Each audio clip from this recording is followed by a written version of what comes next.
everyone. Welcome back to the third day of Career Fusion, and today we are hosting the session on communication skills. Communication skills have writing, speaking, and we are going to learn about the art of writing and speaking in this session. So, why is it important? Why writing and speaking is important? Because if you are going to apply for a job, or if you are doing your day-to-day activities in the workspace or in corporate, you have to write emails, you have to write your cover letter, you have to send the memos, report. Everything should be organized, and people should understand about the writing skills. The second thing is about speaking skills. In the case of the speaking skills, it's the daily thing. On a routine basis, we speak, and the conversation happens between two people. But in the case of interviews, generally the hesitation, the panic, and a lot of things comes together. So to solve all those things, we have our speaker, Ms. Soha Kapadia from Soha Energy. She is a soft skills trainer. She is a speaking coach, and she is going to help you learn about the communication skills. Welcome, Soha, to this speaker session, and let's begin with our introduction. Yeah, hi Sandeep. Hello, Soha. How are you? Yeah, nice, great. Hi, I'm Soha Kapadia. Whoever here, hi. Is the a video of today as well? Yes, yes, yes. Guys, can you open your videos so that let's make this whole session very much interactive, right? Whatever questions will be going on, you can write in the chat. Soha can take up the questions at a stage where she will be feeling comfortable. But at the end, we will be doing the Q&A session. But open up your video so that it can be more comfortable, right? So, Yeah. Meanwhile, I'll just give my introduction to whoever who don't know who I am. I'm Soha Kapadia. I'm an engineer, a sustainability coach, and I'm also a soft skill trainer and a personality developer coach. I have given training and seminar in more than 50 plus colleges, have trained more than 500 students in the same field of communication and how to make your career go ahead. Also, 25 above founders to help with communication. And I hope the session will help you in the long run. yeah.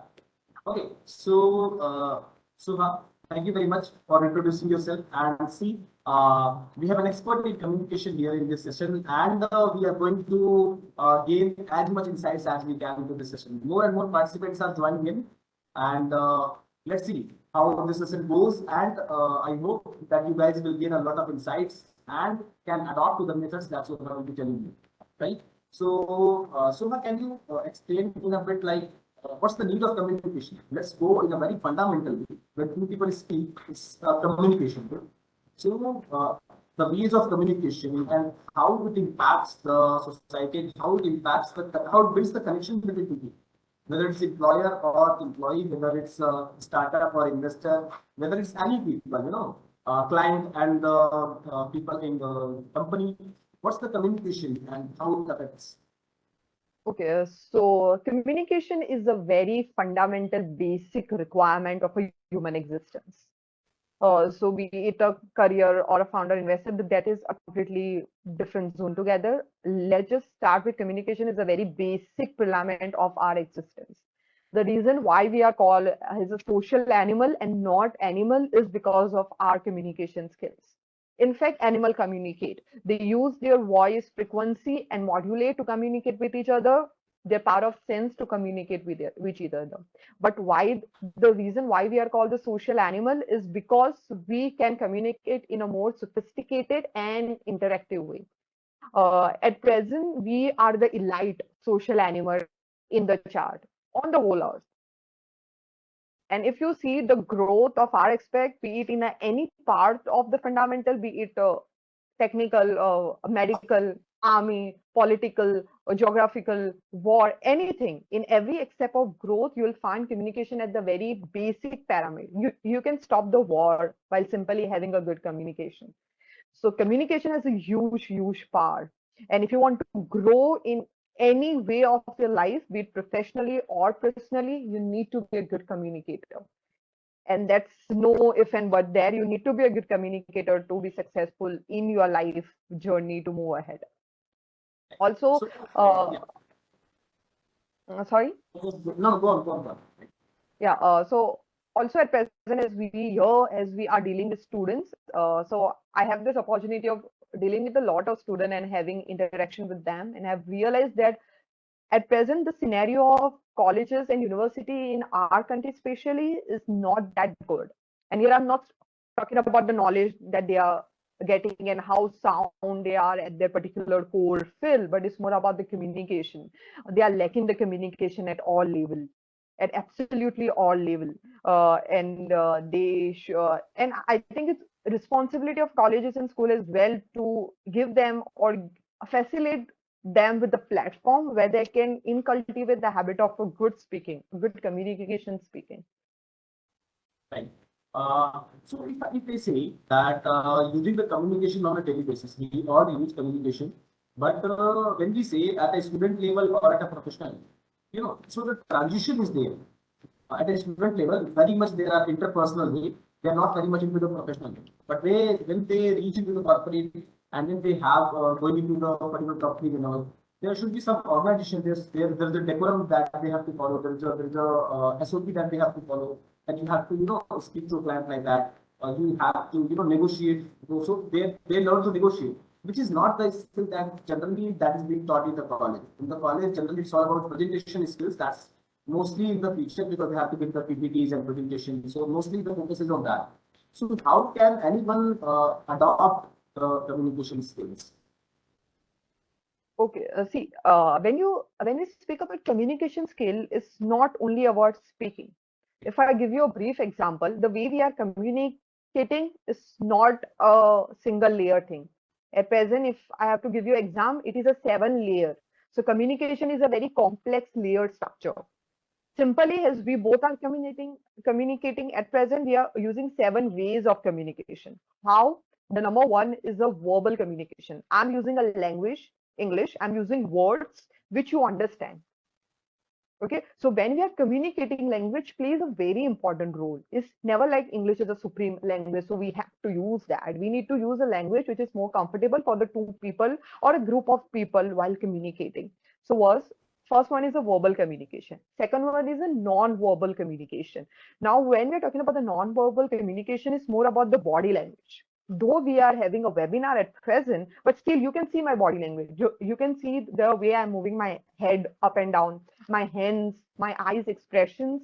So body language is very, very important. If you don't use a non-verbal communication, your entire communication will go very flat and uninterested. The third is listening. So a lot of people have this vague idea that listening is not a part of communication, but it is a very much part of a communication. You need to listen to respond. Otherwise, your communication will be a one pathway communication that is not going to move further, and there will be no outcome of your communication. So, listening patiently and then reacting according to that particular thing, that is very important.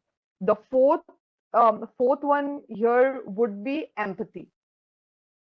Now, empathy in communication plays a very important and psychological tricky way. How? When we are communicating, we are also transferring our feelings. For example, like here we are discussing about career and communication, so we are excited about what future hold for us, how communication can help us.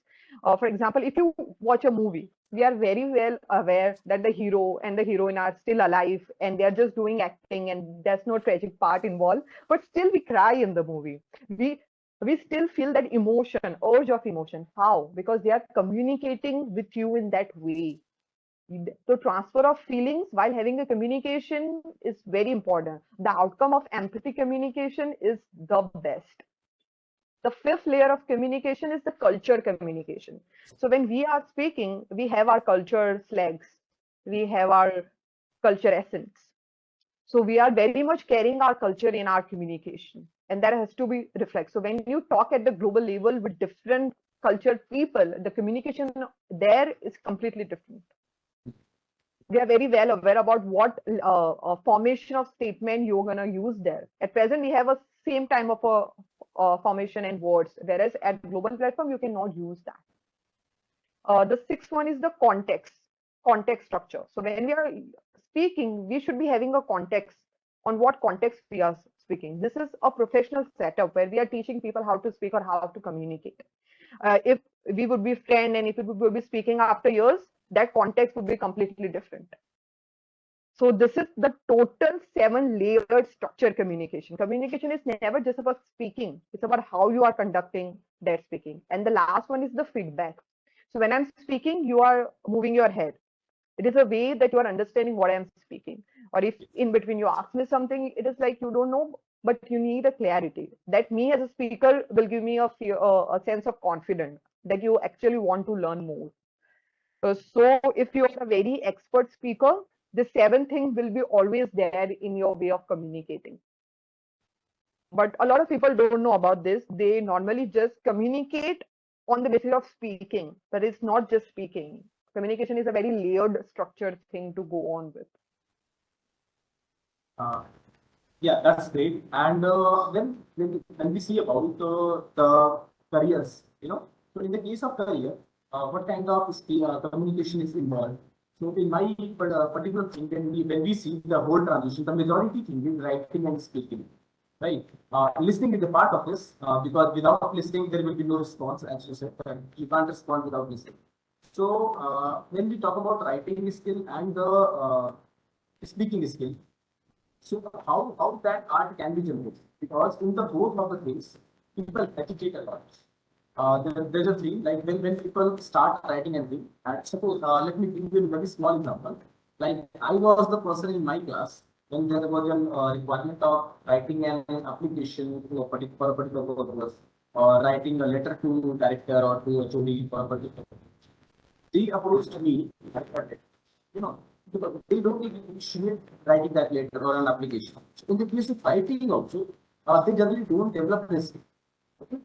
There's just one or two guys in the whole class whom they approach when there's anything related to writing or something. Right? That, if notice is there, you should write. You should speak in this presentation. If there's a group of 5 people who are making a project, they will be picking one person. It's not like that all 5 are good in communication. They will be picking one person who is very good in communication, or at least better than those 4 people, right? So, how to adapt this to the behavior? How to start the essence of the writing? I mean, what will be the first thing? Because whatever is there in the writing, it's forced writing. Like, write a paragraph about that, or write an essay about that. Whatever is in the curriculum, it's the forced writing. It's not coming from the heart. It's coming due to some conditions that, you should write on that because you are getting marks out of that. This is being judged and all.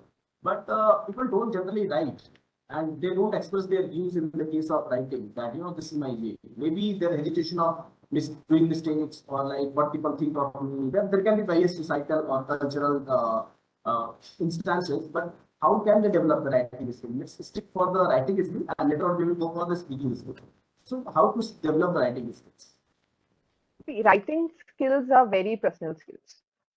So there could be completely different zone of people who are actually into writing and they love writing, and you cannot force someone to write. Yes. But having said that, it is also the best brain exercise. Writing is the best brain exercise. We do a lot of exercise for our physical maintenance of the body, but people generally don't understand that the best exercise is your brain exercise. After certain age, we are not more implied to that. For example, when you are small, your teacher makes you write A, B, C, D on a piece of paper. That is your brain exercise of identifying the letter and then cultivating into something meaningful. And then you slowly start learning spellings, and then paragraph, then statements and stuff. So coming back to your question, writing is a brain exercise, and everyone, if you ask me, I can suggest everyone to write. But I've seen a lot of people, they are not interested in writing at all. Even at the professional level, where they are at the high position, they don't think writing is their main forte. And there can be various reasons for that. But my point over here is we should be at a basic level where we should be knowing each and every part of the skills. Right. So writing can be coming through that sense. Now, how you can develop a habit if you're not a person who don't like writing and still you want to learn more like how to write, is a very simple example I give to my student, and it really helps. Whenever you're speaking or writing, follow these 3 rules. Always make a formations. So see, also while speaking, formation plays a very important role. Even in writing, formations plays a very important role. Why you write? To communicate something to someone. That's the primary main reason that you write. And you need an outcome or after that writing. Okay, that's the primary reason. Now, how you should be writing is make first introduction part. Your first part should be the introduction part, be it in a professional and in professional setup, be it any topic. Let it be the introduction part. The second part will be the body part. That can be one or two body part depending upon your context and what you want to write. And in that body part, you will be go in depth, a little in depth. And the third will be the ending part, which in that you will write about the outcome of what you want. So this will be the short format where a person who is reading that won't get confused or bored. And even you as a writer who have no habit of writing, you can short it down, complete your way of brain exercise, and then slowly and suddenly you'll realize that you are starting enjoying writing. And then you yourself will tailor-make your own formation of writing. But to start with, I think this is the best exercise you can do. Because at present, the social media generation, people don't write. They don't even write the full spellings. Here we are talking about the formations. They have the lingo of everything, short forms of everything. So this is the exercise I would suggest everyone to start once. It will really help to move further. But writing about anything, like the common thing about writing is the answer writing. Like in the exams, if something is being asked, they don't, in the schools, they do remember the answers and then try to just copy that same answer into the school exams. But when they come to the college, generally they write in their own language. They don't remember the question answers, but it is whatever is being asked. Like suppose maybe you are an electrical engineer, you will understand it better. That suppose someone would ask that, what's the difference between, Hebron theorem and Norton theorem. So they will write in their own language. There's not an order, like how they are framing that answer. So, and each and every student, each and every person has their own way of writing. They don't follow a certain approach. They don't follow a particular method that how to write it and how to create a storyboard. Like you said, case of a storyboard, like introduction, body, and then outcome. No. So case of the storyboard, they generally don't follow that. They can start from the middle out and then come to the introduction. So where they put all those things, generally it's not very good. I can give you an example.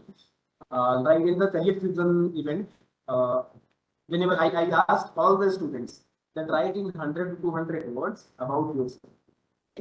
And whenever they are applying for a job, generally this question is being asked that write in 100 to 200 words why we should hire you.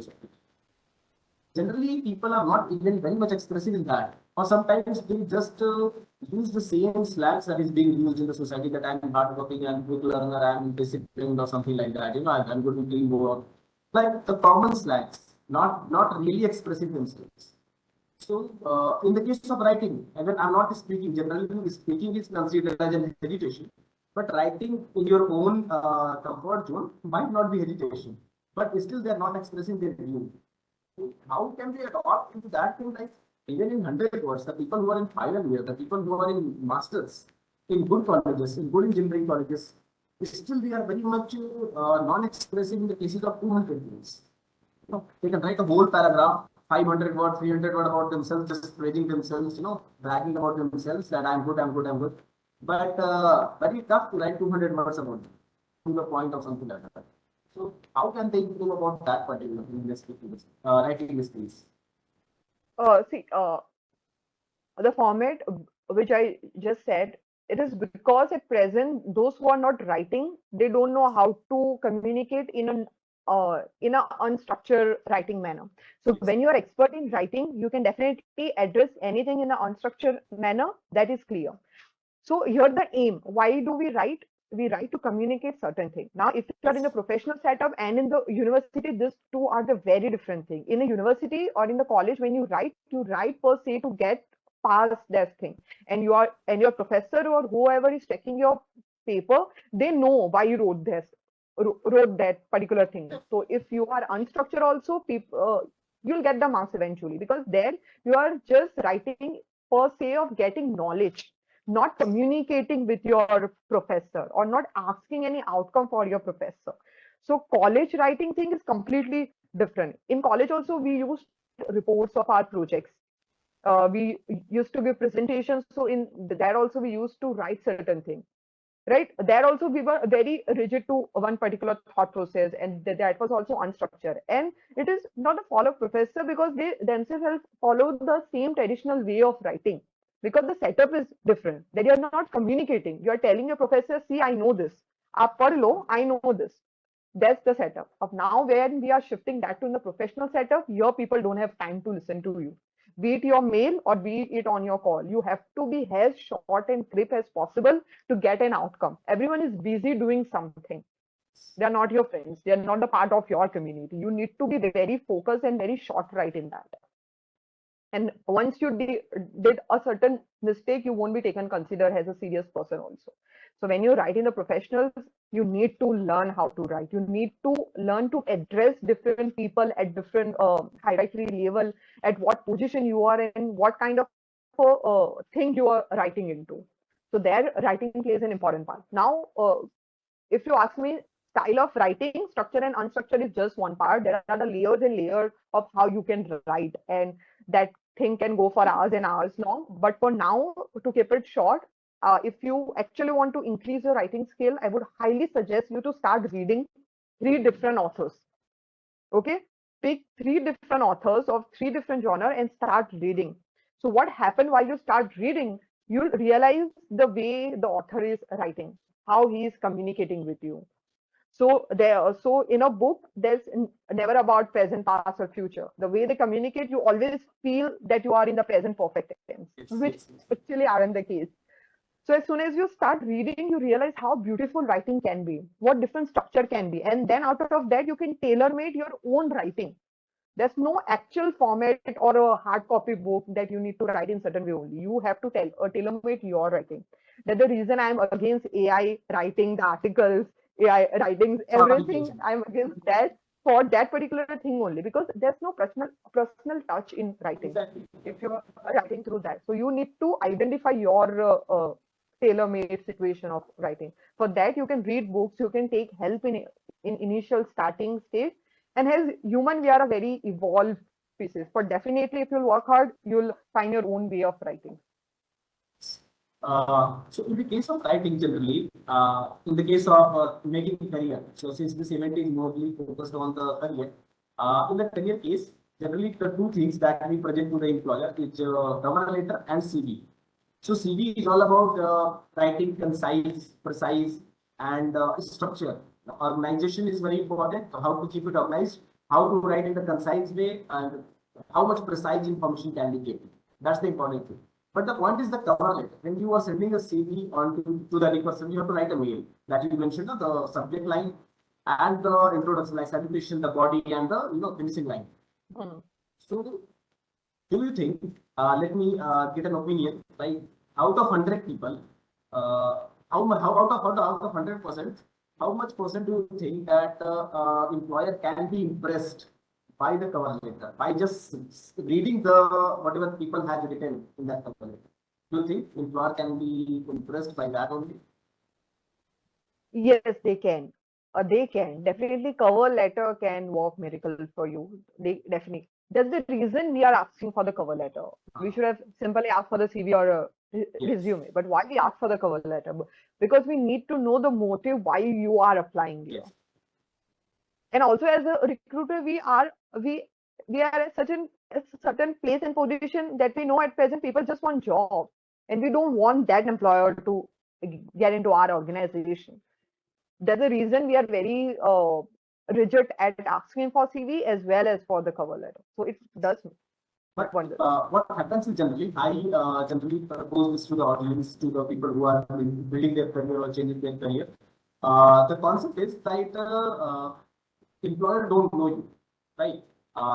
You guys are strangers. Employer is also a stranger to the employee. So the first thing, suppose the name is Roshan or something like that. So he can just learn about Roshan from his CV or whatever 5 or 6 lines that Roshan has written about that particular employer. So that's the thing, whether he can get impressed by that 5 lines or he will just say that, yeah, he is just another person who is just copying from the internet or who is just writing whatever other people are writing. Right? So how to impress or how to express? Because I have tracked various interviews in my time when I was applying for jobs. So that how you can craft your abilities, how you can craft your experiences in those 5 to 6 lines. How you can show that you will be a potential employee. So in my opinion, I think yes, employers can be highly impressed just by reading your name, just by reading your cover letter, and can give you an opportunity because there are piles of CVs, 100 CVs are coming on. But if 3 CVs have cover letter, I think those 3 will be given an opportunity. Those 3 will be expressive. So how that writing skills will be important.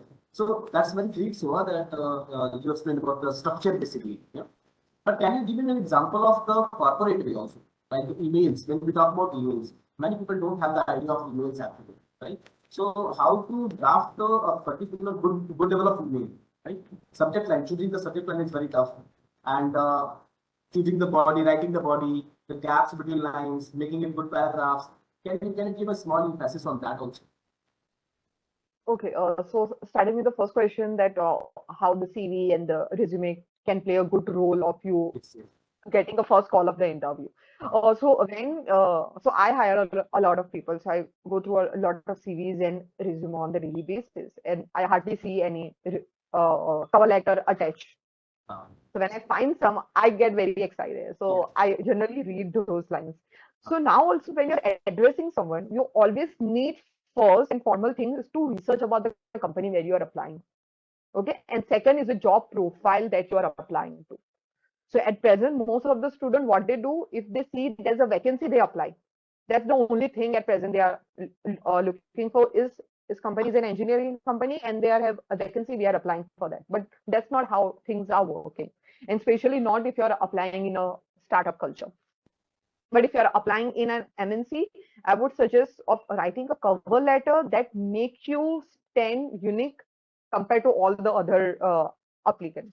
That has to be. That's the reason you will be called in interview. I've also seen, but don't lie in your cover letter and resume. That's the Yeah. foremost thing I would like to address because I've seen amazing resume and cover letter, and the person who appear for the interview is completely different than Uh, that thing, and that is completely off.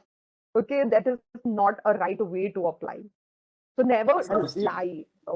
Yeah, you have to be extremely honest with what you have and how you can help that particular organization or play that particular role. And also just read the job description in a very precise way. You should be knowing that what that company is asking from you and how you can help. So no matter if your cover letter is not that impressive, but you are completely clear with what they are asking you and how you can deliver that particular thing to that company, you will be definitely getting a call from there. And please don't use a normal common words like hobbies, reading, writing.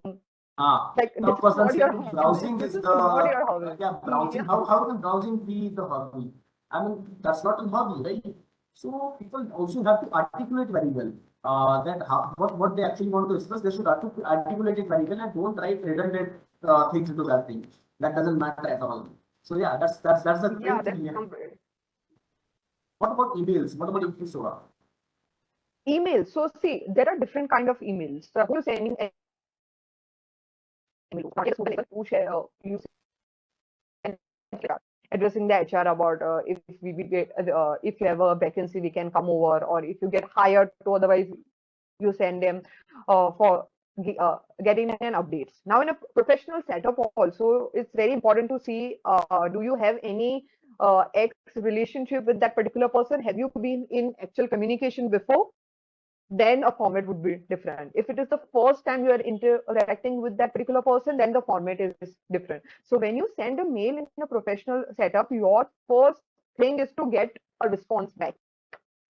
Okay, you need to have a response back. And unfortunately, in India, if you ask me, you will only get 55% response to your mail. No matter how much good formation and writing you have, we are still, especially in the Gujarat side, if I focus more, uh, your people are not an email persons. So you need to see that also.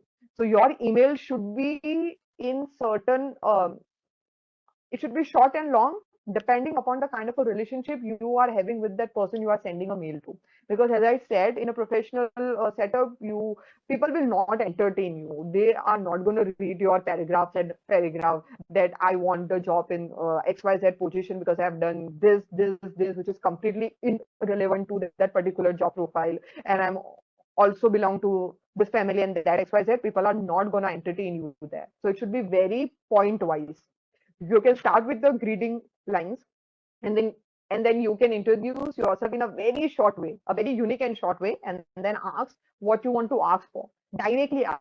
You don't need to sugarcoat that particular thing. If you're asking something, or if you're asking for help, or if you want to take any update, never sugarcoat here, because then you won't get any response. And always make sure that you have a clear line of what you want from that person. Maybe a callback, maybe a meeting, maybe you want a set of documentation. What do you want? It has to be very clear.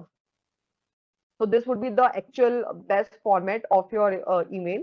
And the subject line should be the course of the entire mail. The packaging of the entire mail should be the main subject line. And always include the subject line. People don't even do that. They just write the mail and send it like that. Subject line is without very subject, yes, yes. So yeah, I without think, subject they just do that. uh, And never also, use the also optimize shortcuts of the subject line also. Subject line is also, very small. Very small, it's like 7 to 8 words highly. So hardly, article yes. is also very kind of tough thing. See, subject line should be the course of your entire email. Okay. It should be, and it should be, for example, if you're sending an HR a mail saying that you are looking for the job in their organization, that get it kind of on a regular basis. Okay? So never, so in that scenario, make your subject line a little attractive, so that it make the HR think that I need to, because they are getting a lot of email for asking for the job. You should be having a good attractive subject line. So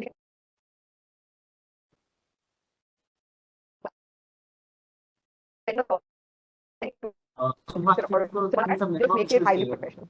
I think Never some use the network issues shortcut. from the line. Am I audible? Yeah. It was particularly. Yeah. Yeah. Second, never write any short forms and unprofessional words.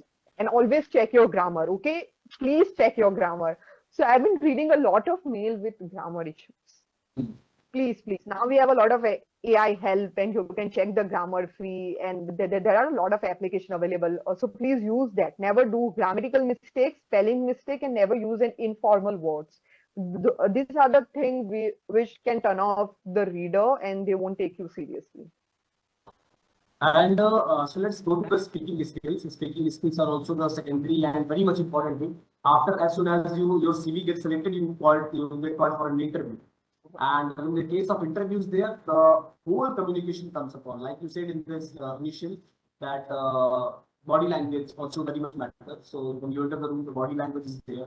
When you start speaking, so how to speak, how to make eye contact, on all those things. So what's your take on the speaking skills? Like what is the stage and how they should improve? Uh, so people who come for the interview, they are highly nervous, and we as a recruiter, we know that they are nervous, and it is a fear that kick in during the interview time. Also, we are aware of that, and mostly 90% in the 90% case scenario, they are very polite with the uh, people who are coming in for the interview. As soon as you enter to your interview room, you will get judged 99%. Yes. So as an interview, I'm sitting and someone walks in, I can say on that walk only that he or she will be selected or not. This is called silent communication. Now, what is silent communication? Silent communication is the way you conduct yourself through that walking pathway. So if you, I don't know if you might have encountered an experience where you have met a huge personality like some big politician or film industry people. They walk past. As soon as they walk past, you can just feel a sense of something that Yes. someone big walk past by you. Why it is so? That is called silent communication. Your walk says a lot about you. How you conduct yourself without even speaking Your body language can reveal a lot about you. So when you walk in the room, just be full of confidence, and your body language has to be in a certain way that demands people attention. If you are the person who can demand people attention, no matter how hard is an interview, you'll get it for sure. So as a recruiter point of view, we see first the body language, and 99% people feels there only because Yes. they are very rigid. Their shoulders are closed. They are looking down. They don't have an eye contact with you. They will never knock on the door, and we just come in normally and stuff like that. So just be so so actually they have this habit of college body language. You need Yes. to have a shift to the professional body language, and that is very tough. I do agree, but you need to ask for help here. Shifting to a professional body language is completely different from the college one, and that can have a very good impression on the person who's taking your interview. Second, listen while you are in an interview. A lot of time we ask something and we get some totally different response from that person, Mm. and that might be because they are too nervous to actually listen or to pay attention to what we are asking them. And second, because they think that they don't have that self worth to speak in front of us. So these two are the main basic reason why they don't actually actively listen to the question, and they just answer in a way. Yes. Third, interview is never a one-way communication. It's Yes. never about the interviewer asking you question and you are answering. It's never like that. Interviews, or if you ask more question, we are more impaired. You are also giving your part to that company, so you need to ask a lot of about that company. And please go before going, do the first-hand research. Some of the people don't know what's the actually full name of the company, what is the main vision and the mission of that particular company. So you need to do a lot of research also and ask Yes. questions. The recruiter is always full open for you to answer, for you to ask any kind of a question that show how much interested you are in that job and how much leadership in the room that you can take up to. Yeah. One more thing is that what about the language that they speak? Generally, they try to speak in a language that they are not comfortable in, like the English and Hindi game, or English or Marathi or Gujarati, any particular thing. So, although there are certain major languages, English and Hindi, so generally people say that you should speak a mix of things, or you should choose one language. What's your preference? That whether they should choose one language and stick to it, or they should use a mixed languages? See, if you're a person who is well confident with the English and Hindi both, say bilingual language is your main point, then see the situation around you. If the person who is asking you a question is sticking to one language, stick to that one particular language. But per se, you are not comfortable with that language, tell that person, sir, I'm not comfortable with this language. Could you please change the language, mode of language? And they are happy to do that. There's no shame in that. It's not about the language we are interested in. We are interested in how confident you are with your own under your own skin. So you can completely ask that person, can we shift the language to this and this? I know this languages. And if you know all the languages, just go with the flow of the person who is speaking. If they are using both Hindi and English, be it like that. So it's all about the way people communicate. It should be transparent. It should be very much transparent between Yes. them. Right? I don't know why people have this fear that you should be communicating in English for getting a job or the rule. But that's not the proper mindset. We are Indians. English is our second language. It is not Yes. a primary language. Everyone know Hindi. Hmm. And in the real business, we are here to put our efforts in hard work, not just communicating to say for this case of showing off. We are not doing that. We are in a real business. So that's actually not going to matter out. So we have covered our writing skills and speaking skills. Now let's cover two things more, which is also very much important, which is the social skills and people skills. And communication is all around that also. Talking into the team, then there is teamwork, and talking with clients, negotiation, and all those things. So communication, like how can a person be, because that communication can make a deal or break a deal, right? It can be productive or it can be destructive. So, and also the both person don't know whether what went wrong. Sometimes they are not very much aware of what went wrong. But actually the communication was in the place. Maybe this was not, it was a misfit of maybe, or maybe not according to the other person or something like that. Anything can happen. So how should a person follow into this stage? Because everyone has to work in a team at the end of the day. And if you're not working in a team, then still you have to talk to some client or something like that. So how to make that effective communication strategy, how to build a particular communication skill into yourself that to whomever I will be talking, I will be very much humble or I will be very much this thing. What kind of strategy as a person should make actually that? Okay, so when you talk about the people public skills, so there are different level of that. As you say, that is very much important for a person to work in a team, of course, because here you are working on a vision and a mission, and you have a team to work on with. So at present, when I give training to the founder, see, when we talk about founder, we are like, okay, founder are the very innovative people. They have idea, they have courage to start something new of their own. So they are the very intelligent people then, but they can still not communicate their idea. Yes. And that's so if they can't communicate idea to the investor and to the team member, no matter how great is their idea or their innovation, they are not going to go in the longer run.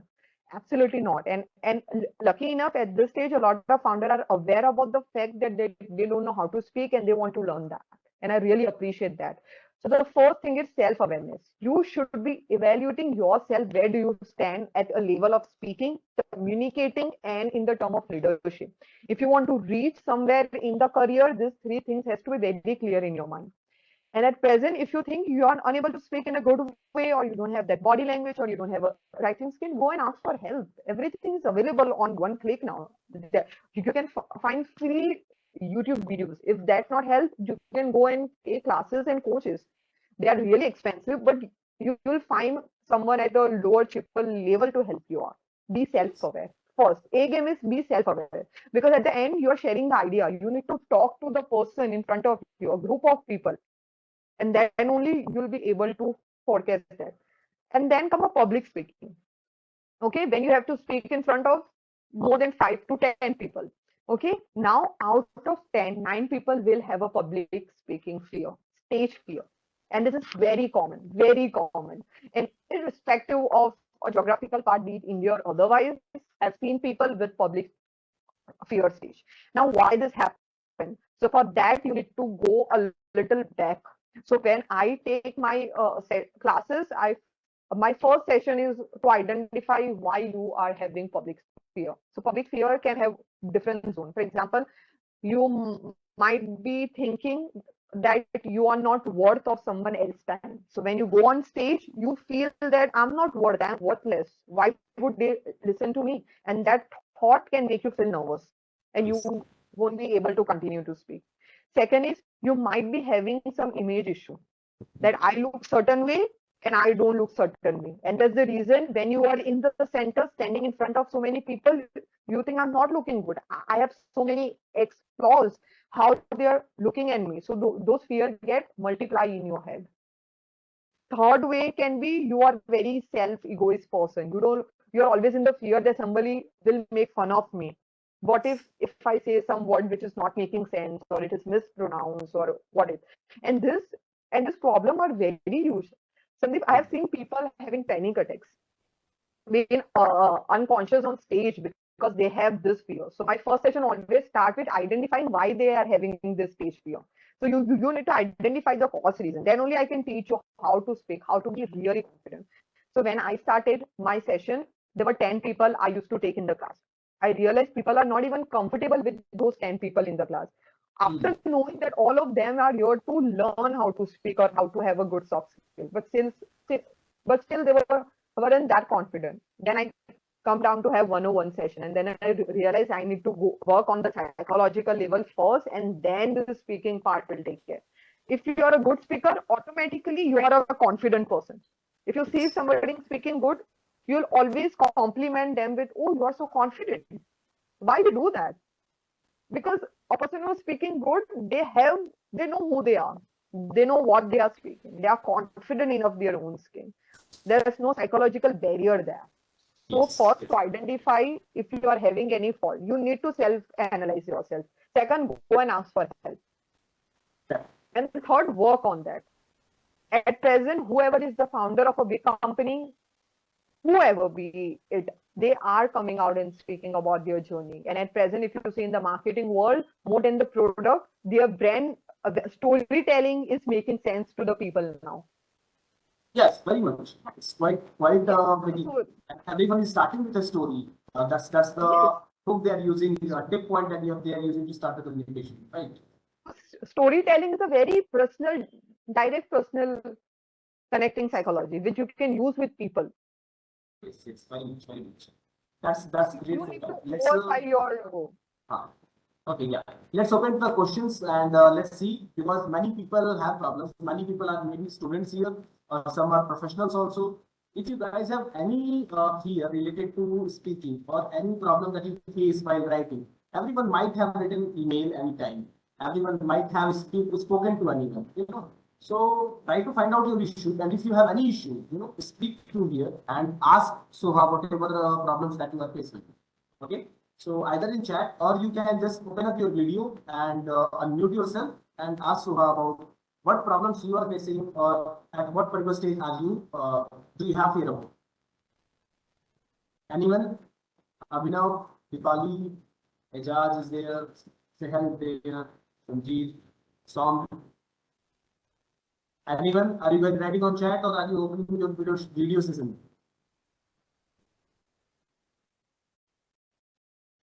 Sehan, how can I take session personally? Yes, Sorry? so Sehan had asked, how can I take session personally? So suppose someone wanted to connect to you personally, how can they connect with you personally and take personal guidance from you? Okay, if you want to connect personally to me, you can text me on LinkedIn. I'll share one form with you where I will be asking you a very basic question, and then we will be having one-on-one session where I will be identifying your psychological level, where you stand and what your fears are. And then on the basis of that, I can suggest you certain number of classes that this is your problem. You need to take this amount of classes, and then we can work together. Great. Anyone else? Abhinav, do you have anything to ask or do you face any particular issue?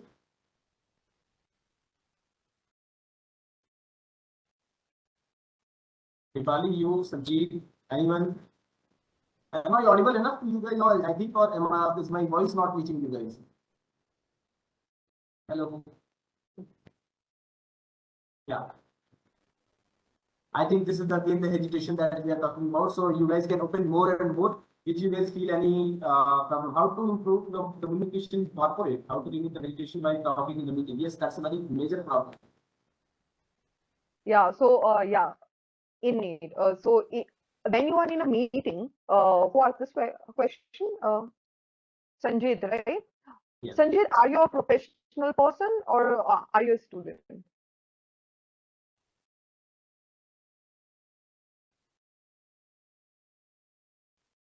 Okay, so if you have a great idea but you're afraid to take a stand, I'm a process. I'm a process. Sorry, could you please describe in more? Okay, you're a professional person and you are in a setup where you are in a meeting and you have a good idea and you are unable to deliver that idea to someone else. So that basically because you think that your idea is uh, won't be much appreciated by other. That's the fear that we have, that what if our idea is not worth their standard or level. So in a professional meeting, most of the time, that is the main reason people are not asking the idea. But if you ask the people on the higher level, like founder or the HOD or the management of department, we always look for the employee who has suggestion to give in. Because we are ultimately your manager or HOD is a person. There is always a chance of human error and they are always open for suggestions. So what you can do is you can always do not interrupt in between. You can always start with a good affirmative.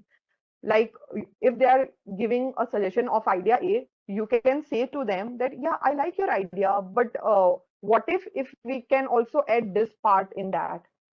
So here you are not using a bad affirmative word like, no, I don't like this idea or this idea is not going to work out. Never use those words. Always add to their idea. So I really like your idea, but I was thinking this part can also make growth in this dimension if we can think around. So here you are adding growth to that particular idea, or if you have a completely new idea, you can also say that I was researching a lot about this XYZ thing and I have come up with this thing. Could you please spare a minute or so that I can explain you and make it short and deliver this? And believe me, your idea will be taken into consideration. You will be given a chance to speak again, because at the end, every organization need growth and good employers who have good ideas and are always come up for the suggestions. Great. I think so. If anyone else had any question, because I'm going to ask a question, so that in the meantime, until I'm clarifying my thought, ask the question in the chat box and be ready with your questions. So, Soha, what happens is generally that whenever I'm meeting,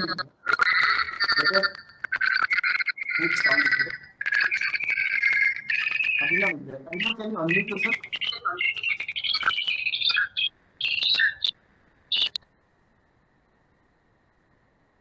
Okay.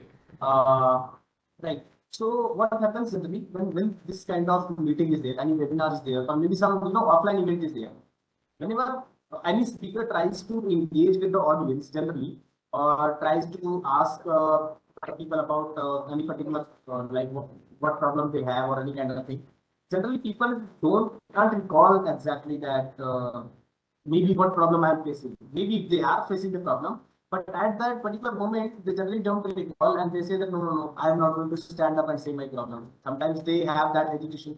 Many a times they have that hesitation. If they wanted to ask, they can ask personally after the networking session. But in the public way, they don't stand and ask their own question. That's very, very huge hesitation. I've seen in the professionals also. And in the webinars also, generally, they don't take a stand. Yeah.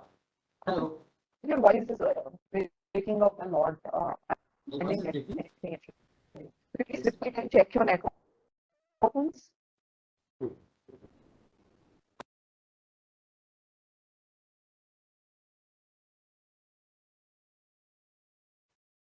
Yeah. Is it clear now? Yes. Yeah. Okay. So, how to solve that problem, Soha, about like when people fear to speak in the audience, like in this webinar, maybe in online or maybe offline, when asked generally to the public, rarely one or two people can stand up and say that yes, they have a problem, or this is the thing that they are facing, or they just wanted to ask any question. This is a very common problem in the big events also, in the small events also. This particular problem is too. So, in my opinion, what I have collectively think that they don't recall, they can't recall exactly that yes, this was the problem we are facing, and that's a sudden moment, that someone just asked me that what problem you are facing. So they can't recall exactly. What do you think? How can people solve this particular thing, or can be more engaging in a particular webinar or in a particular offline event?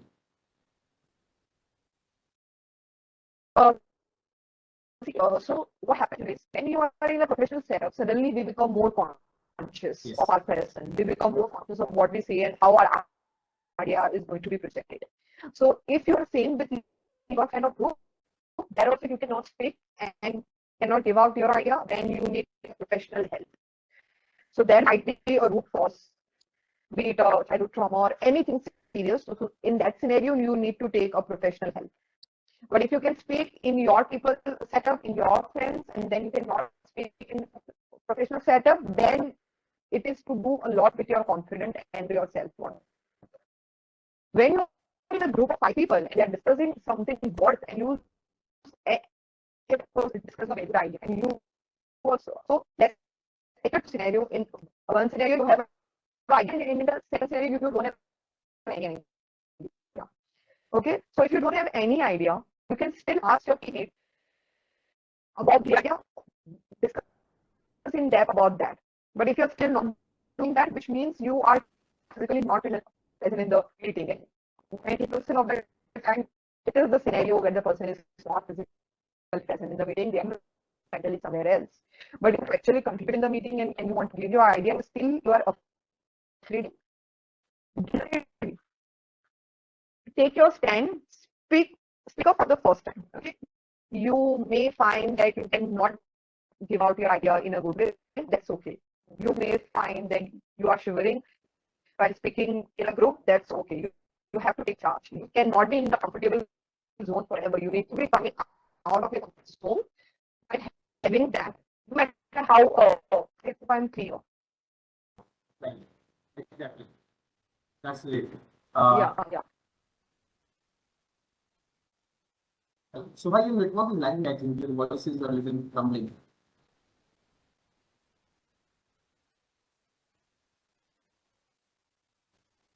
Okay. Uh, okay, so I think I will be personally providing your LinkedIn to the people who wanted to know this. So I'm a para guy. It's high enough pressure, and I'm looking for jobs. I have interviewed at many places, but I couldn't clear them. I know I have the skills and good at communicating. So what am I lacking? Could you comment on it? I'm somewhat worried if I can get a job or not. Please. Can you Soha tell me about this? Tell Storm about this thing. You can see he's here in the chat. Okay, yeah. Just a second, I'm just saying. I didn't find the question in the chat. So the last question is from Sanjit only. It is audible. Could you please repeat the question again? Yeah, Soumya has said, he has said to send me privately as well. So I'm again sending it. So this is the Soumya's question. Job, I have interviewed many cases, but I cannot clear them. I know I have skills and I'm good at communicating. So what I'm you comment on it, I am somewhat if I can get a job or not. Hi Soumya. So you have already interviewed at X number of places. I can see through your comments. So see, whenever you are giving an interview, and if you feel that your interview went really great, your communication skill were perfect, you are completely matching that particular profile, and still you didn't get the job, it's not because you are lacking somewhere. Is because maybe they have a limited vacancy and maybe they are looking for some experienced people. It's not always your fault. So I will always suggest to ask that person, write a professional mail asking them, I really appreciate your decision of not taking me, but I really want to know what I lack for and I'm looking to grow in that particular genre. So do let me know where I'm lacking. This will give you more clarity and confidence. Not clearing an interview is not completely based on your communication skill. Is can be having a lot of XYZ factors. So first contact them and ask them what is the lacking point, and then I can give you much clarity on that. And as you said that I know I have a skill and good at communication. So maybe you are good at communication at your level. The communication always change. So if you are at level A, and if someone else is at a 0C, you need to come to the level 0C to speak to that particular person. Because communication is at the end of the day how well you are communicating, how well you are conveying your message. So you need to change the frequency of that. A platform of that need to be changed. And if you are not getting jobs, still work on your body language and ask them. I cannot comment more because I have not seen you personally or have see you speaking or something like that. But if you can connect with me over LinkedIn, we can have a session and then we can go ahead with what exactly can be the problem. But meanwhile, do be confident always, be motivated, and ask them why you are not get selected. They will respond to you for sure. That's great. That's great, Shiva. I hope, Soumya, your problem has been solved. That's great. We said thank you very much, ma'am. So yes, thank you, Soha, for answering Saurabh's question and clarifying the doubts and specifically giving very much insights on the communication skills. It's hard to open up in the public domain. People don't open up generally with their questions and whatever problems they have. And yeah, is there any format to do the follow-up mails? Yes, Sanjeev ji, is there any format to do the follow-up mails? Yes, that is a format because then see you in the first mail you need to be very clear about what kind of outcome you are looking for. You need to be very clear. If you aren't clear, which means a person has no idea that they have to do revert mail to you. So be very clear about your outcome. Second, after a day, mail them back that you are looking for the follow. You can write a structured mail for that. It shouldn't be long one. 3 lines would be more than enough for that particular thing. And send that twice. And after then, don't mail them because then they are not interested in whatever mail you have sent. So there are also different kind of a mail. If you are mailing someone per se for any services, then they are not interested in that services. So don't mail them. Otherwise, it won't look professional to mail someone who is not responding you after 3 mails. So till 3 mails, you can take follow-ups and everything. After that, you can't spam them. So don't mail after that. And be very specific on those follow-up mails. I want to add up one thing also here. Like generally in the case of employers, when they are hiring, so guys, what happens? Maybe not all the employers and all the recruiters are good at note making, right? So when they are going through your CVs or when they are interviewing you, generally they don't make the notes, right? And not all the time, not all of them. And if they make the notes, that's generally a rough note. That's not for the giving the feedback. We generally don't have the sense that a feedback should be necessary. I mean, it should be necessary, but yes, they generally don't feel that. So when you reply, they are not in the state that what should I give the feedback, or maybe I should give or not. You know, why should I give the feedback? They generally ask this kind of question to themselves and generally don't give the feedback. But yes, if they Also, this also includes that. Yeah, and this also includes where you are applying. So if you are applying to the top most MNC, they will respond to you because they have a perfect hierarchy and everyone is doing their work at best level. If you are applying to a startup and you can't get the follow, just call them because there's a total different culture. If you are at a company where hardly there are 10 to 15 employees, there are majority chances that everyone is doing everything there. So there a follow would be a kind of different. You need to call them. That would be a more appropriate way. This I'm talking within India. And if you are having a follow with the very professional or high companies, they will for sure give you response back within 3 mails. Right? And yes, have patience, have the 3 mails patience at least, you know, to get a particular feedback. And if you get the feedback, work on that feedback, you know. It's not always destructive, it can be productive feedback also, right? So, yeah. So I will be giving them your personal LinkedIn link. You know, if anyone will be interested in taking the sessions with you, or if anyone will be interested to taking one-on-one or asking any questions about you, they can be getting personal touch with you. So at that particular note, let's end this session. This was a very insightful session on communication skills. Thank you very much, Soha, for again giving your time, again contributing your time and resources and insights, and making this whole session successful. Thank you very much. Thank you so much. Thank you. Thank you, guys. Thank you very much.